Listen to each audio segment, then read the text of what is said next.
오늘의 말씀은 고린도전서 말씀입니다.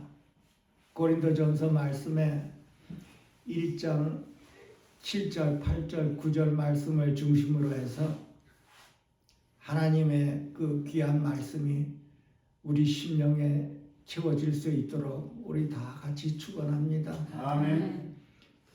고린도전서는 하나님께서 우리에게 은혜를 더해 주셔서 우리의 심령이 어떻게 해서 하나님의 그 형상을 입어가며 우리가 가정에서나 또 직장에서, 사회에서, 또한 교회에서 우리가 어떻게 살아가야 할지를 잘 설명해 주며, 또한 하나님께서 우리에게 주신 그 은사가 우리 심령 안에서 이루어지는 것을 이렇게 잘 설명하고 있습니다.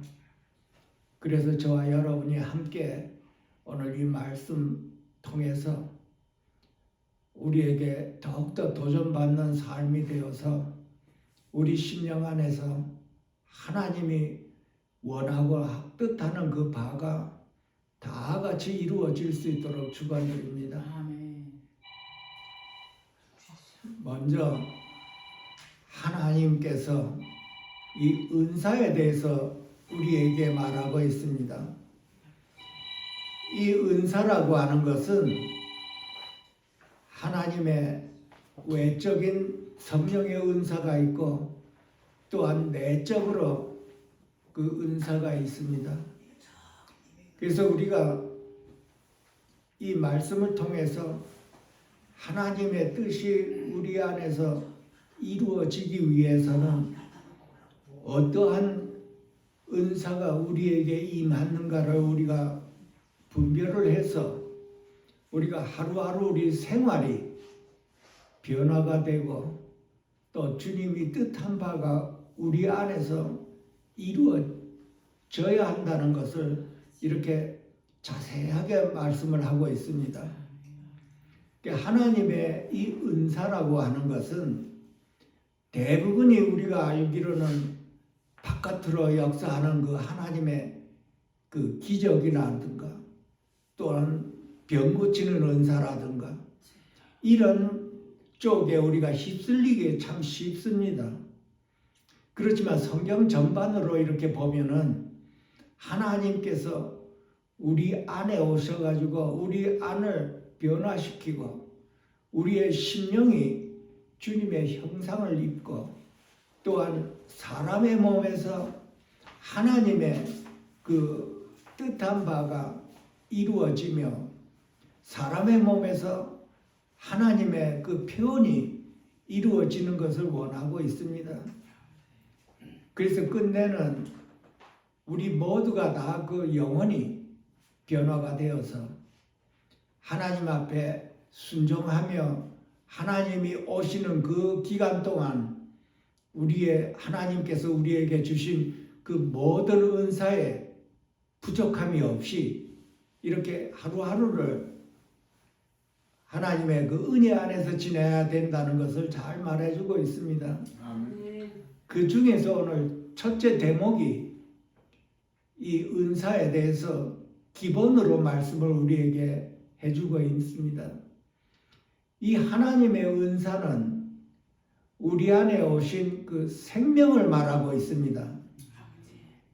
로마서의 그 6장 23절에 보면은 죄의 싹은 사망이요 하나님의 은사는 그리스도 예수 우리 주 안에 있는 영생이라 그랬습니다. 첫째로 우리가 하나님의 은사 하면은 우리가 기억해야 되는 것은 우리 안에 오신 영생이라고 하는 것입니다. 이 영생은 우리가 잘 알다시피 영원한 생명입니다. 이 영원한 생명은 저와 여러분 안에서 우리가 어떻게 해서 이 생명이 점점 성숙하게 자라나서 하나님의 그 뜻을 우리가 알고 하나님의 그 뜻 안에 우리가 순종을 하며 우리 심령 안에서 장성한 분량에까지 이루어야 된다고 이렇게 하고 있습니다. 우리가 외적으로 나타나는 그 병고침의 은사라든가 또한 기적을 베푸는 이런 은사 속에 있으면은 우리 안에서 역사하시는 그 성령님의 그 생명의 역사가 등한히 할 수가 있는 것입니다. 많은 분들이 이 외적인 하나님의 은사가 나타나야 된다고 하는데 성경 전반에 이렇게 자세하게 보면은 외적인 역사보다도 우리 안에 그 심령이 장성한 분량에까지 올라가야 된다는 그런 말씀들이 성경 전반에 나와 있습니다. 많은 사람들이 이거를 등한히 하고 있는 그 중심이 하나님을 믿고 성령의 역사가 일어나면 반드시 기적이 일어나야 된다고 하는 것입니다.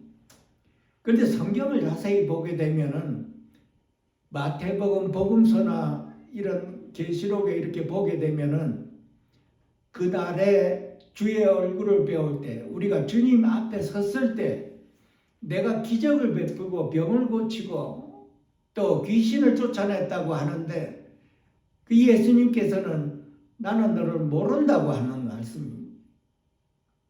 많은 분들이 어디서 기적을 행했다고 하면 우르르 이렇게 모여드는 그런 현상이 있고 역시 기적을 베풀면 그 사람을 하나님의 사람이라고 이렇게 참으로 하나님에 속한 사람이라고 이렇게 알고 있지만은 오늘 이 말씀을 이렇게 쭉 보면은 그거와는 정반대의 말씀을 하고 있는 것입니다. 하나님께서 그 복음서에 보게 되면 요한복음의 이 10장 28절에는 내가 너희에게 영생을 주노니 영원히 멸망치 아니할 것이요 또 저희를 내 손에서 빼앗을 자가 없느니라 그러고 있습니다.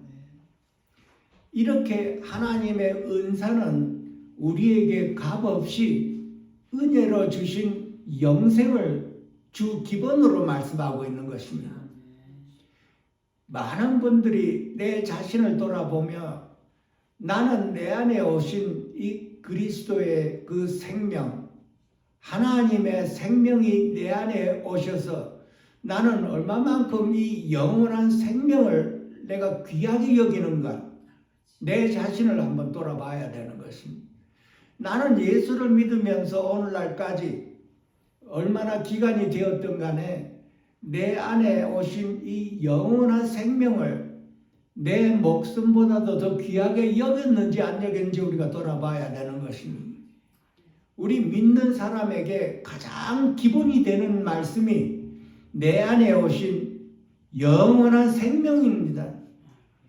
우리가 없어질 이 육신의 몸보다도 육신의 생명보다도 더 귀하게 여겨야 되는 것이 내 안에 나와 함께 계시는 하나님의 생명인 영원한 생명인 것입니다.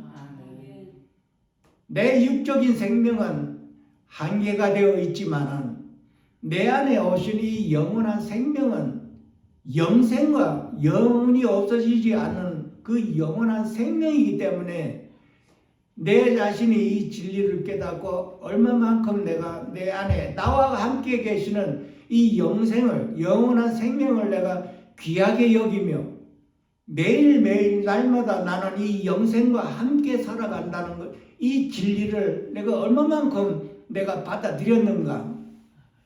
참 귀한 말씀입니다. 이것이 하나님의 은혜라고 하는 것입니다. 하나님의 은혜는 하나님의 은사에 들어가는 것입니다. 베드로서에 보게 되면은 베드로가 그 사도행전에 2장의 38절에 나와 있습니다. 베드로가 이르되 너희가 회개하여 각각 예수 그리스도 이름으로 세례를 받고 죄사함을 얻으라 그랬습니다. 그리하면 성령을 선물로 받으리라 그랬습니다. 하나님의 이 성령은 우리 안에서 우리의 영생과 직결이 되어 있는 것입니다. 영원히 없어지지 않을 하나님의 생명입니다, 여러분. 아멘. 이 하나님의 생명을 하나님께서 우리에게 은사로 주신 것입니다.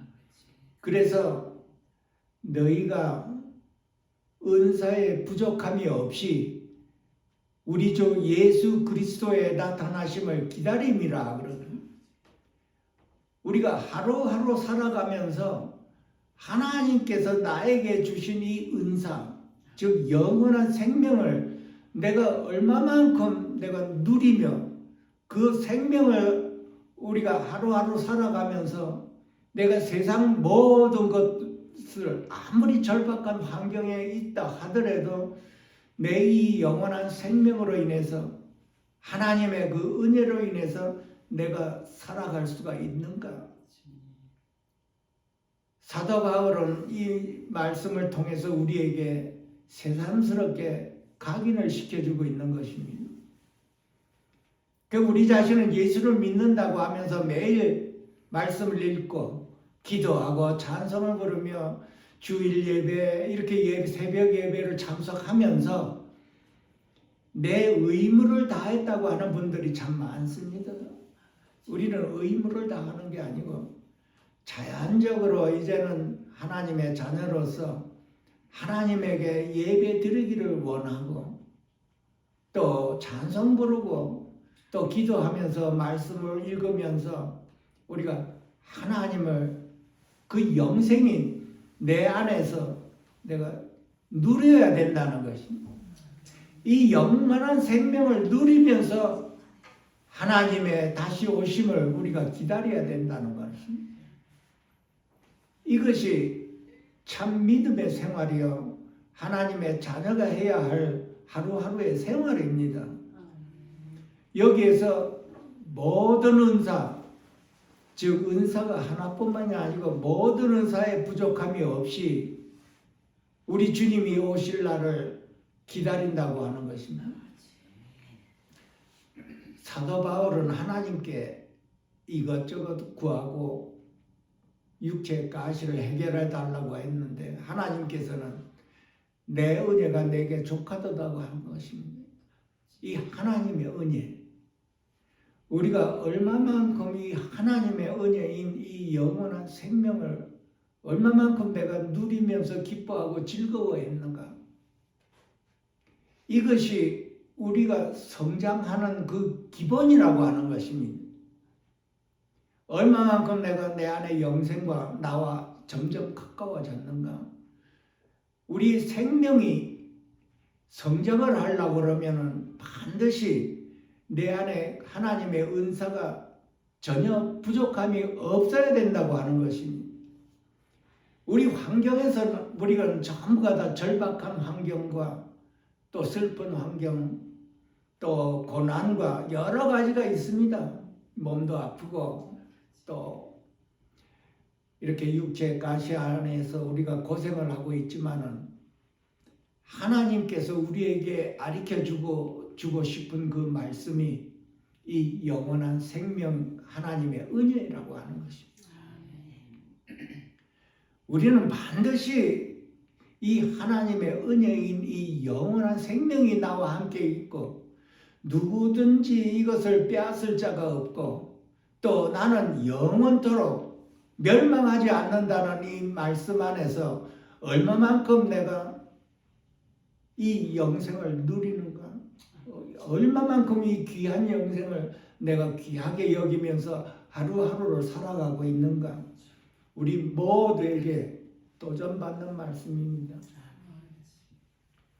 우리는 매일같이 이렇게 묵상을 하면서 내 안에 영원한 생명이 나와 함께 계시고 나를 영원히 멸망치 않게 하시고 또 아무도 이 영생을 내게서 빼앗을 자가 없다고 한 것입니다. 즉 구원이 내 안에서 이루어졌다는 것입니다. 이 구원이 바깥에서 이루어지는 게 아니고 저와 여러분 안에서 이루어지는 것이 구원입니다. 여러분. 이것이 우리가 맨 처음에 받은 생명의 하나님의 은사에 속하는 것입니다. 참 기뻐했지요, 맨 처음에.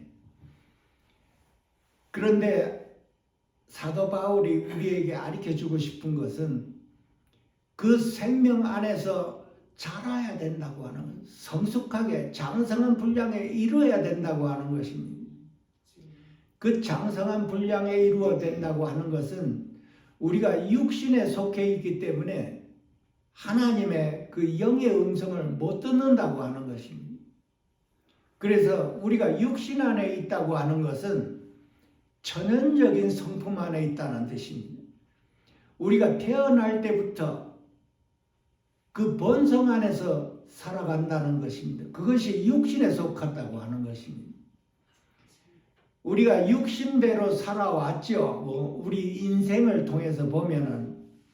그런데 육신대로 살아오는 저와 여러분 안에 어느 시점에 하나님의 구원의 역사가 일어나 영원한 생명이 우리 안에 오셨음에도 불구하고 우리는 육신대로 그렇게 산다는 뜻입니다. 그래서 사도 바울은 고린도 교회에 책망을 하고 있습니다. 너희가 아직도 육신에 속한 자로다. 너희 가운데 서로 시기와 분쟁이 있으니 어찌 육신에 속하여 사람대로 이렇게 행할 수 있느냐 하고 이렇게 반문을 하고 있는 것입니다. 육신에 속한 자는 내 뜻대로 사는 자입니다. 내 감정대로 사는 자요.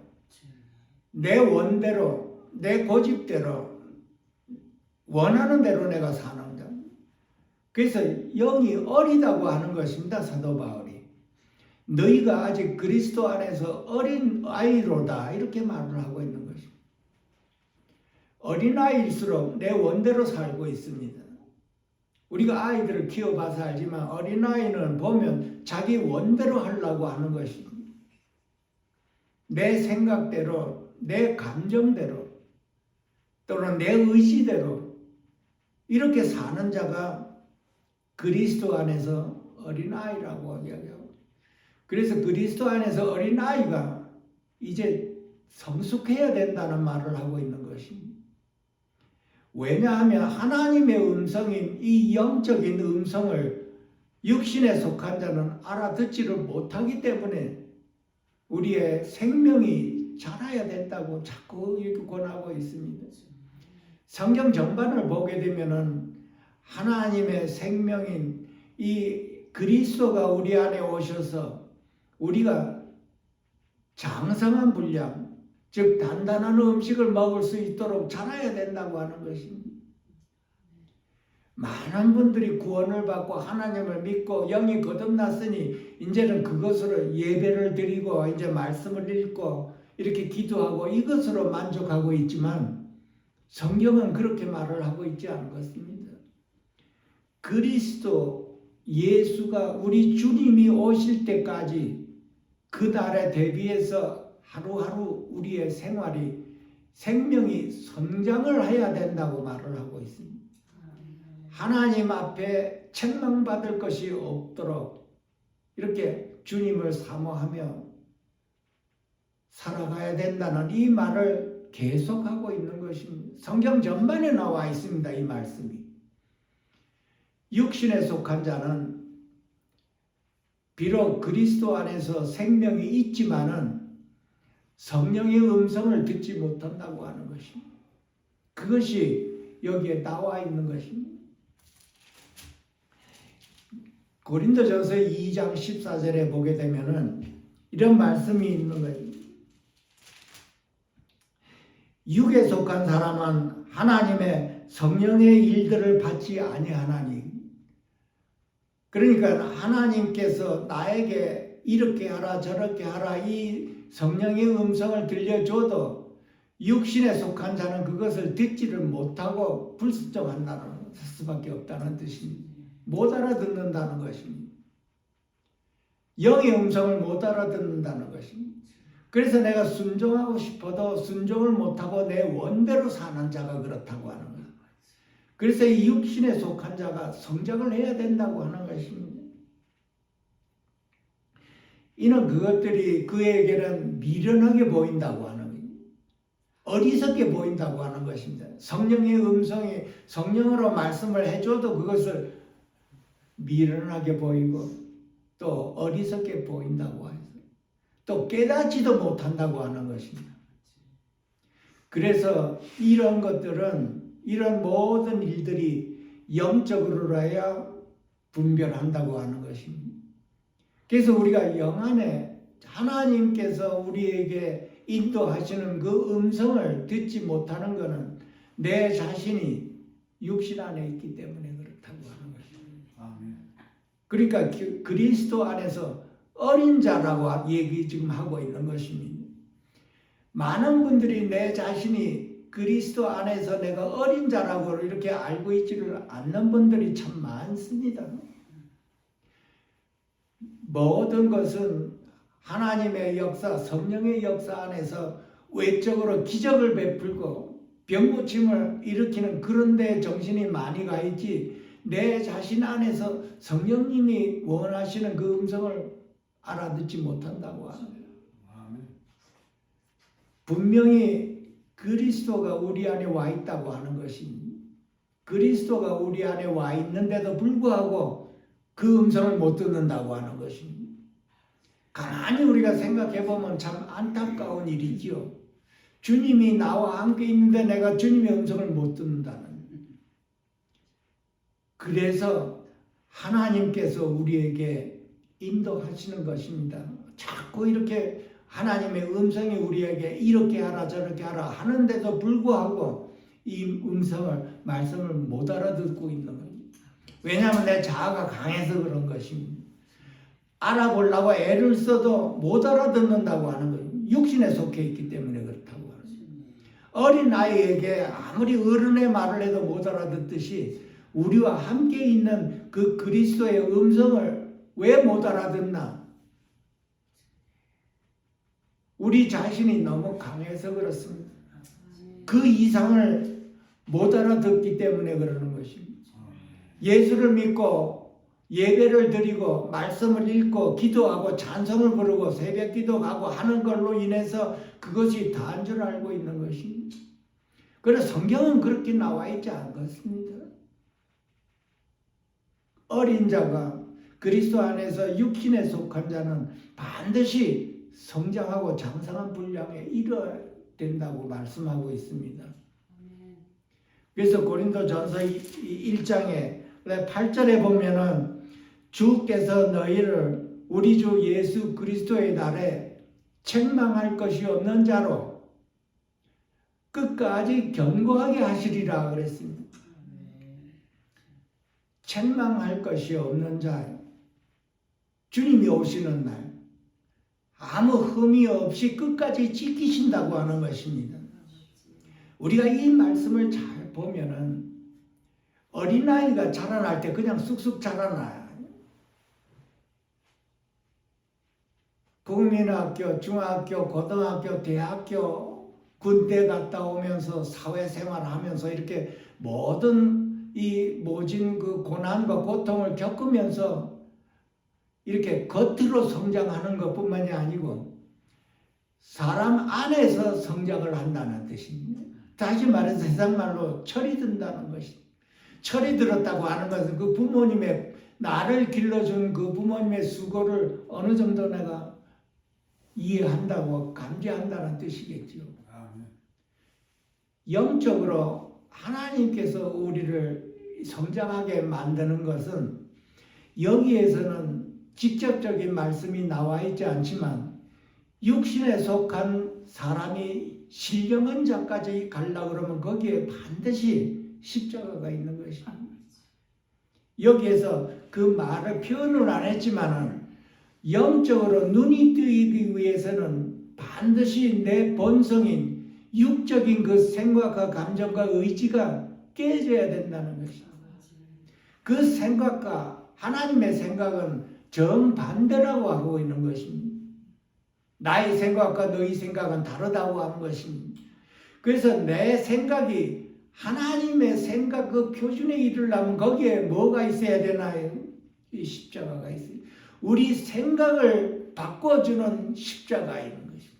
그냥 바꿔줬으면 얼마나 좋겠습니까마는 우리 모두에게 그 십자가를 통과해서 하나님이 보이기 시작하는 것입니다. 즉 다시 말해서 우리 안에 오신 그 주님을 우리가 알아본다는 뜻입니다. 그 모든 이 음성이 욥기에서 대표적으로 나와 있습니다. 성경 전반으로 나와 있지만 우리가 잘 알아듣지를 못하기 때문에 그런 것입니다. 그 누가 십자가를 달게 받겠습니까? 모두가 다 고난과 고통과 슬픔과 외로움과 이 모든 걸 다 피하고 싶은 것이 우리들입니다. 우리의 타고난 본성 안에는 모든 것이 다 편안한 걸 우리가 좋아하고 있는 것입니다. 그런데 하나님의 뜻은 우리가 육체에 속한 우리가 영에 속한 사람, 이 성경에서는 신령한 자라고 그랬습니다. 이 신령한 자가 되기까지에는 반드시 거기에 우리의 생각과 감정과 의지를 완전히 뒤바뀌어 놓는 그 십자가로 인해서 우리가 하나님의 그 성령의 음성에 순종할 수가 있다는 것입니다. 이것은 누구에게도 예외가 없습니다. 우리 모두가 다 본성이 육신에 속하고 세상에 속하고 세속에 속했다는 것입니다. 우리는 틈만 나면 세상을 들여다보고 생각이 세상으로 가고 감정도 세상으로 가고 타락한 본성 안에서 우리가 지나기를 원하고 있는 것입니다. 왜냐하면 우리가 육체를 가지고 있기 때문에 그렇습니다. 육체를 가지고 있는 우리 인간은 틈만 나면 주님께 등을 돌리고 있는 것입니다. 주님께 찬송을 한다고 입으로 찬송을 하고 입으로 우리가 모든 것을 하고 있지만은 실질적으로 우리 심령 깊은 것에서는 우리가 세상을 바라보고 있다는 것입니다. 이것을 주님께서 알고 이거를 뒤바뀌어 놓는 것이 우리에게 고난을 허락하는 것입니다. 누구든지 그 고난 뒤에는 자신이 많이 달라진 걸 느낄 겁니다. 그래서 내 은혜가 내게 족하도다 하는 이것은 우리가 하나님의 그 영원한 생명을 우리가 얼마만큼 우리 생활에서 귀하게 여기며 내가 이 영적인 축복을 누리는가 못 누리는가 우리 자신을 돌아보고 우리가 매일매일 가장 기본적인 영적으로 성장하는 그 기본적인 우리 안에 오신 그 영원한 생명을 내가 귀하게 여기며 내가 어떤 방도로든지 내가 누려야 된다는 것입니다. 영적으로 이 축복을 누리면서 주님의 오시는 날을 기다린다는 뜻이 그 뜻이 내용이 있는 것입니다. 그럼 우리 자신을 돌아보고 내가 영생을 누리면서 내가 주님의 날을 내가 기다리냐 안 기다리느냐 얼마만큼 거리가 먼가 새삼스럽게 우리가 도전받는 말씀입니다. 우리 생활에서 얼마만큼 이 영원한 생명이 나에게 얼마만큼 반영을 하고 내가 얼마만큼 귀하게 여기며 실제로 살아계시는 주님이 내 안에서 나와 함께 계심을 내가 얼마만큼 내가 누리는가 이것이 우리가 성장하는 가장 기본적이라고 하는 것입니다. 그래서 모든 은사에 부족함이 없이 이 영생은 그 은사 중에 한 대목에 들어가지만은 히브리서에서 보게 되면은 하늘의 은사라고 표현을 하고 있습니다. 이 하늘의 은사라고 하는 것은 하나님께서 우리를 죄 용서한 그 대목을 가지고 우리가 또 얼마만큼 나를 용서하신 그 하나님에 대해서 감사하며 그것을 내가 얼마만큼 내가 누리고 있는가 이것도 중요한 대목입니다. 이것도 은사에 들어가고 선물에 들어 나를 용서한 것도 선물에 들어간다고 하는 것입니다. 나를 용서했다고 하는 것은 우리가 실질적으로 환경에서 한번 체험해 봐야 되는 것입니다. 많은 분들이 나를 용서했다고 하는 지식적으로 알고 있지만은 우리 교회 생활이나 가정 생활이나 사회 생활에서 나에게 상처를 주는 사람이 있다고 합시다. 그러면 나는 그를 미워하고 그를 내가 그와 다투는 일이 일어나죠. 나를 상처 주는 사람이나 나를 손가락질하는 사람이나 나를 망하게 멸하게 하는 사람이나 우리 주위에 다 있습니다. 그런 분들이. 그럴 때 나는 내 마음에서 어떠한 반응이 일어나는가를 살펴봐야 되는 것이죠. 내 마음에 어떠한 반응이 일어나는가. 나에게 상처 준 사람에 나도 그에게 상처 주기를 원하고, 나를 손가락질하는 자를 나도 손가락질하기 원하고, 오히려 내가 그 사람보다 더 심하게 상처를 주기를 원하는 분들이 많죠. 우리 자신을 돌아보면 그렇습니다. 가만히 있는 나를 건드리니까 그러는 것입니다. 우리가 하나님의 은혜 아래 있다고 하면은, 하나님의 은혜와 하나가 되었다고 하면은, 나를 상처를 주고 나에게 손가락질하고 나를 멸시 조롱하는 사람을 그 하나님의 은혜로 넘어갈 수가 있다고 하는 것입니다. 내 은혜가 내게 조카도다 했으면 나는 내 자신을 보고 하나님의 은혜가 나에게 족합니다 하고 내가 입으로 했으면 실제로 생활에서 그 모든 것을 하나님의 은혜로 내가 넘어갈 수가 있어야 돼. 그 하나님의 은혜가 내게 족하다고 하는 것이 내 안에서 이루어지는 것입니다. 아멘. 그러면 내 자신 돌아봐서 나는 나에게 상처 주는 사람과 내가 분쟁을 일으키고 다투고 싸우는가? 내가 나에게 상처를 준 보다 내가 더 그에게 더 크나큰 상처를 주는가? 큰 소리로 떠들고 다니면서 저 사람이 이렇다 저렇다 내가 손가락질을 하는가 안 하는가 나 자신을 돌아봐야지. 만약에 이 생활에서 말씀뿐만이 아니고 말씀도 중요하지만은 내 생활에서 교회에서 집에서 사회에서 나를 괴롭히는 사람을 하나님의 은혜에 내가 집착되어 있어 그것과 하나가 되어서 내 안에 영생인 이 하나님의 은혜가 나를 만족 채우고 넘치나이다 하는 것과 하나가 되면 모든 것을 넘어갈 수가 있다는 뜻이거든요. 우리가 이걸 꼭 배워야 된다는 말씀입니다. 그래서 모든 은사에 부족함이 없이 우리 주 예수 그리스도가 나타날 때 나타나기를 기다림이라고 그러는 거예요. 주님이 오시기를 기다리는 자는 하나님의 은혜로 넘쳐서 넘어가야 된다는 뜻입니다. 참 귀한 말씀입니다. 이 말씀. 외적인 역사하고는 정반대되는 말씀이지 이 말씀이.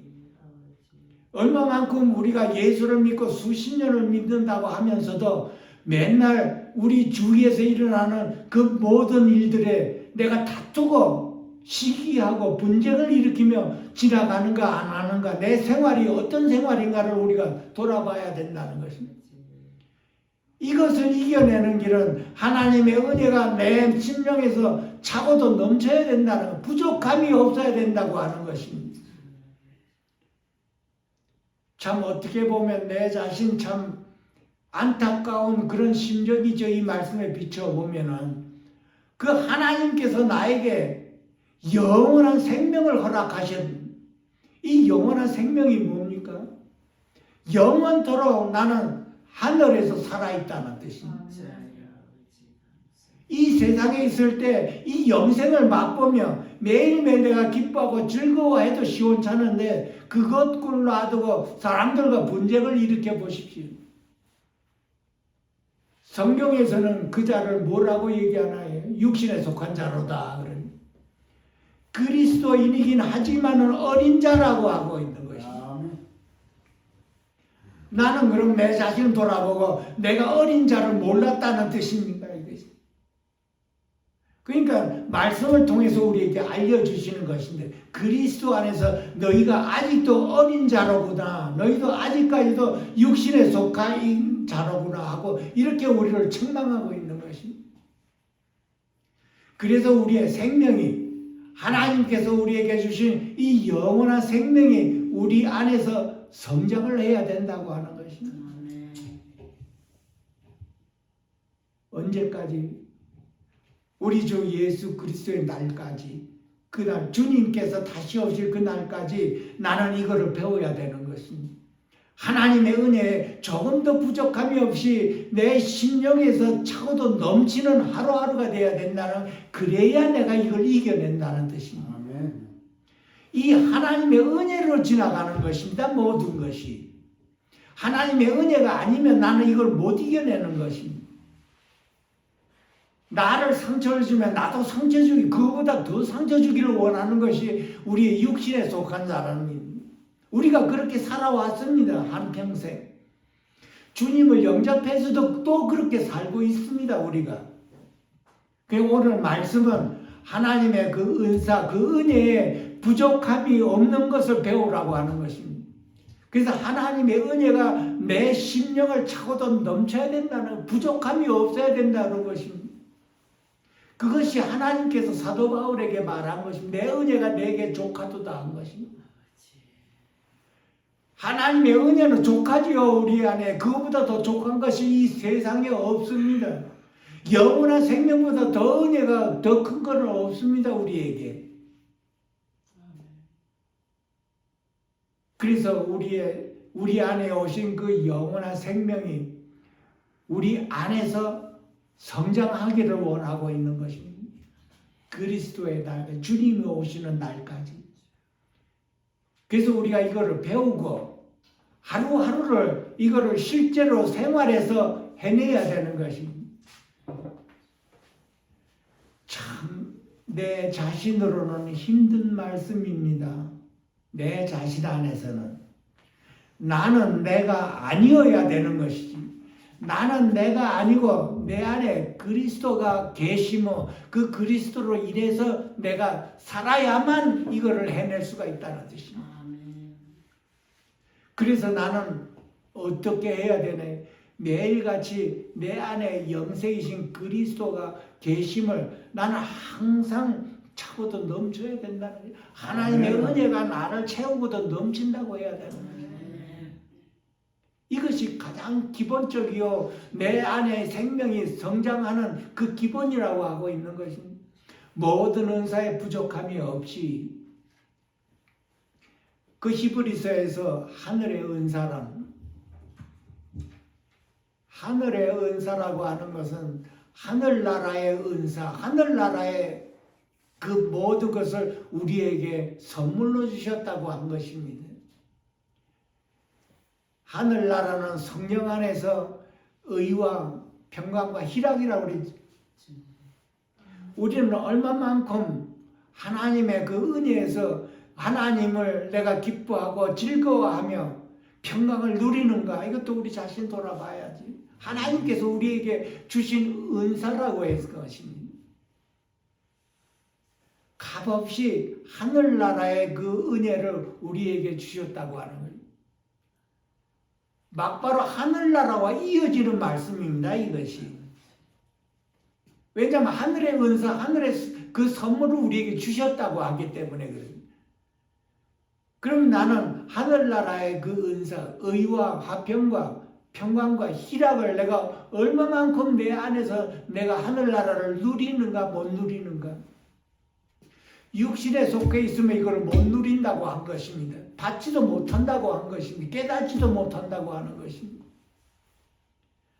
그래서 육신 안에 있는 자를 하나님께서는 어떻게 십자가를 허락할 수밖에 없는 것입니다. 우리를 사랑하기 때문에, 하늘의 은사를 우리에게 주고 싶어 하기 때문에 우리의 본성을 완전히 뒤바뀌어 놓는 그 사랑의 표현을 하나님께서 이루어 간다고 하는 것입니다. 하나님이 이루어 간다고 하는 것은 여기에 또 여기 구체적으로 나와 있습니다. 사도 바울은 나는 심고 아볼로는 물을 주었으되 자라게 하시는 이는 하나님이시라고. 이 많은 사람들이 하나님이 내 생명을 자라게 한다고 하는 이 말씀을 어떻게 받아들이는지 모르지만은, 아까 말씀대로 하나님이 자라게 하시는 데는 거기에 십자가가 들어가 있는 거예요. 그냥 자라나요. 그냥 쑥 자라나요. 뻥튀기 하는 걸로 그냥 자라나요. 여기에 십자가가 있다는 것은 참 감지를 못하지요, 사람들이. 왜냐하면 하나님만이 나를 자라게 한다고 그랬어요. 사도 바울은 심고 아볼로는 물을 주었지만은 사도 바울과 아볼로는 자라게 할 수가 없다는 것입니다. 우리를 자라게, 영적으로 생명이 자라게 하는 것은 하나님한테 달려 있습니다. 하나님 손 안에 있습니다. 하나님은 죽이기도 하시고 살리기도 하시고, 우리가 알기로는 아무런 고통이 없이 이렇게 성장하면 얼마나 좋겠습니까? 그 욥기에 들어있는 그 모든 그 말씀들이 그냥 되는 줄 알고 그 욥에만 표현되는 줄 아는데 그렇지 않습니다. 욥에게 표현됐으면 우리에게도 표현돼야 되는 것입니다. 똑같은 말씀입니다. 욥에 일어났던 일이 나한테 일어나야 나는 축복을 받는 사람입니다.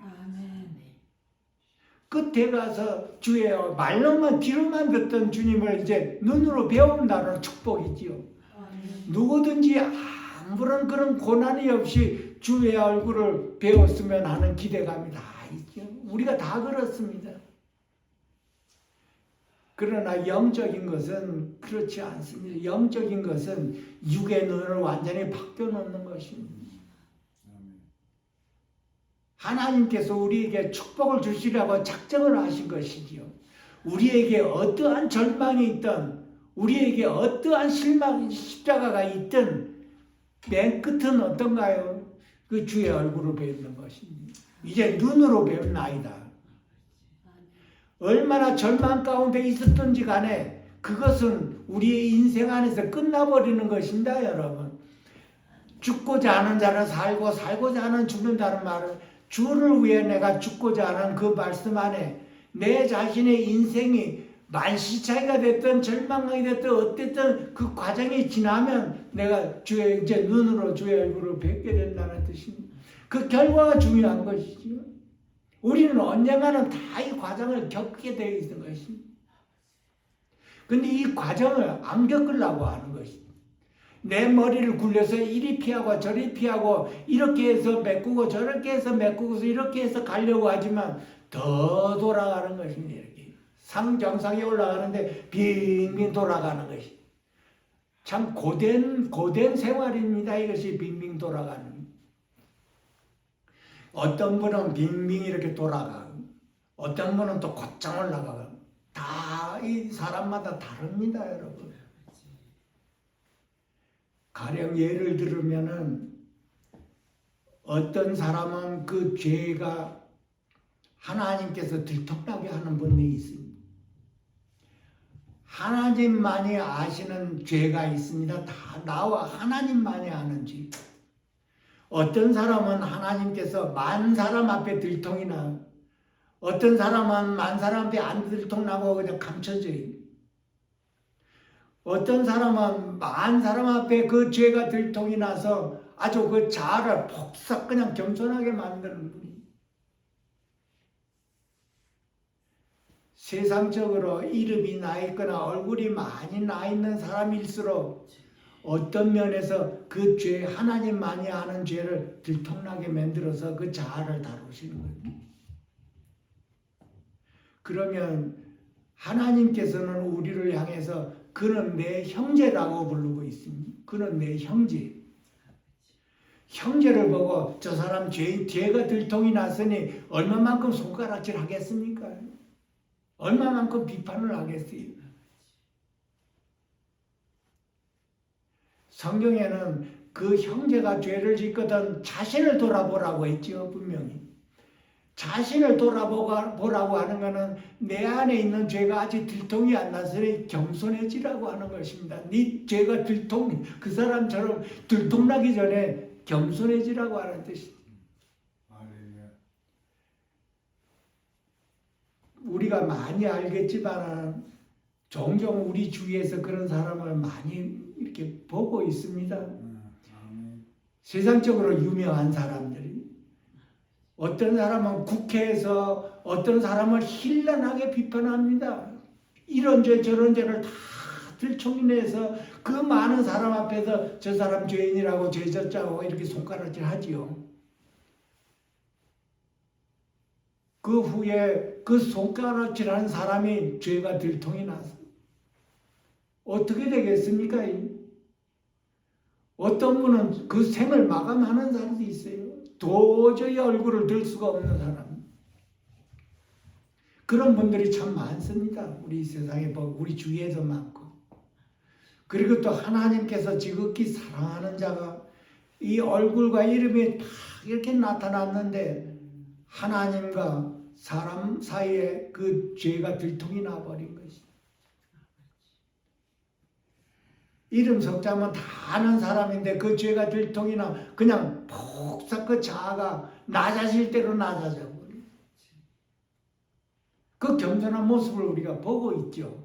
그게 죄가 들통이 나기 전에는 참 살아 있습니다. 이렇게 이 세상에 그 모든 재능이 그냥 모든 사람 앞에 부러움을 살 수 있는 그런 상황에서 교만함이 많이 들어가 있었지요.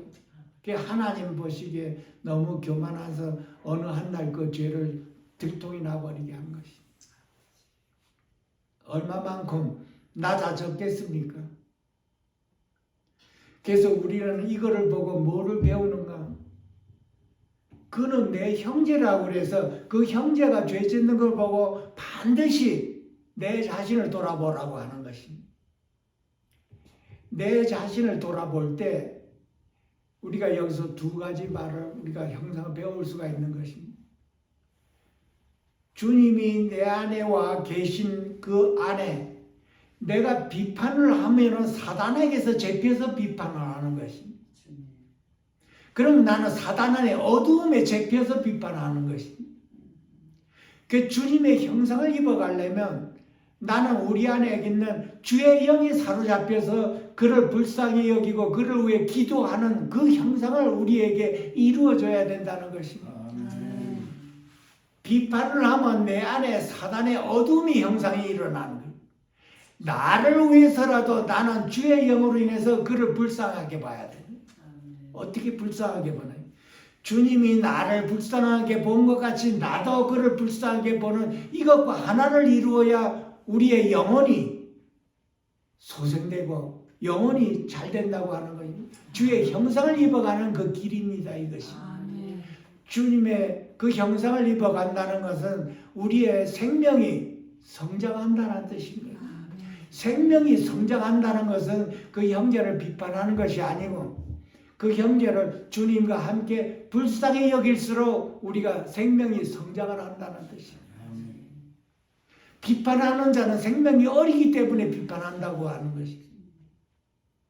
그 생명이 어리면 어디에 속했다고 그랬어요? 육신에 속한 자라고 그래요.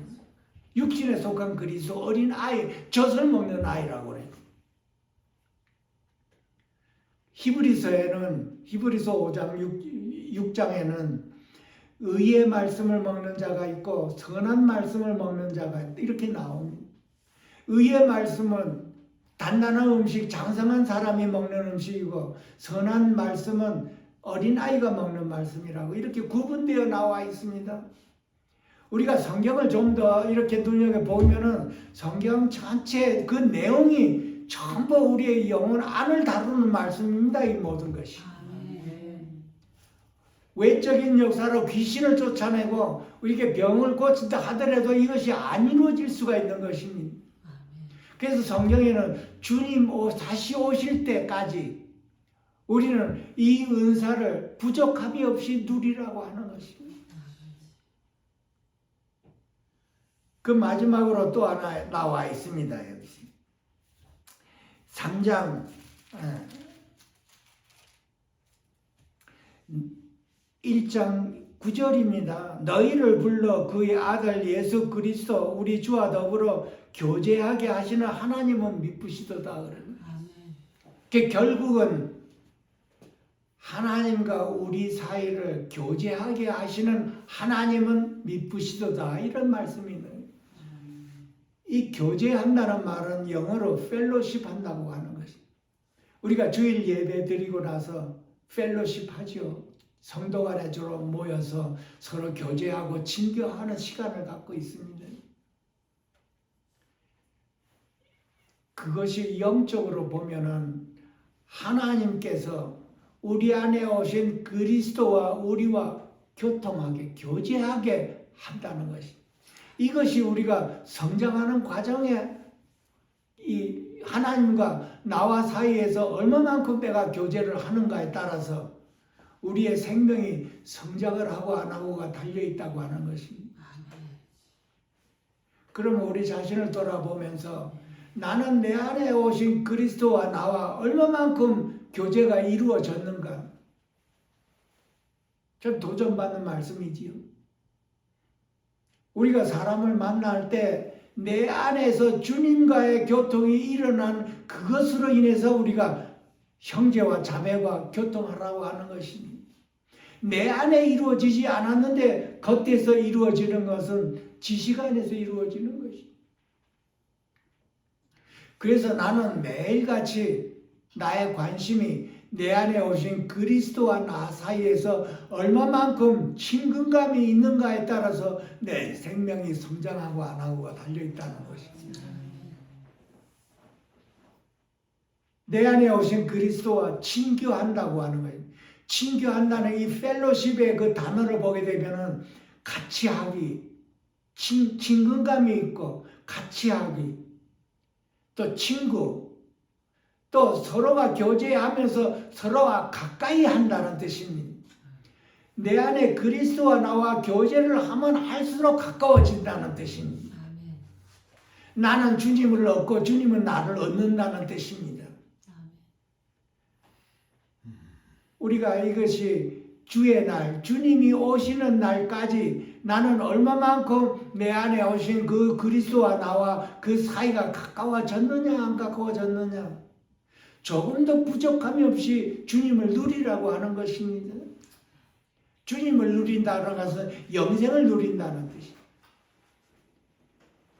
내가 얼마만큼 내가 된 이 죄인이, 지옥에 영원히 불 가운데 있을 이 죄인이 하나님께서 나를 불쌍히 여겨주셔서 용서하고, 얼마만큼 내가 내 안에 오신 주님을 내가 귀하게 여기며 얼마만큼 주님과 나 사이에 가까워지고 이런 현상이 나는가? 그것은 내 안에 오신 영생이신 주님을 내가 매일매일 누린다는 것입니다. 교제한다는 뜻입니다. 우리가 교제하고 교통한다는 말을 자주 쓰지요. 내 안에 오신 주님과 교통의 그 결과가 형제 자매가 모여서 그 주님을 자랑하는 그 친교가 펠로십입니다. 우리에게 남은 것은 그것밖에 없습니다, 여러분. 전도서에서는 모든 것이 헛되다고 하는 것입니다. 이것도 해보고 저것도 해보고 모든 것을 다 해봤는데 결국은 그 모든 것이 다 헛되다고 하는 것입니다. 오직 우리에게 오신 그리스도가 참되다고 하는 것입니다. 그 참된 그리스도와 나와 얼마만큼 가까워지느냐, 이것이 우리 하루하루의 생활이라고 하는 것입니다. 나는 주님을 누리고 주님은 나를 누리고, 나는 주님을 기뻐하고 주님은 나를 기뻐하고, 우리는 서로 기뻐하고 즐거워하는 사이가 생명 안에서 점점 자라나는 것입니다. 이것이 나를 이기고 세상을 이기는 것입니다. 세상과 멀어지는 그 기본이 바로 내 안에 오신 주님이 기뻐지고 나는 누리는 것입니다.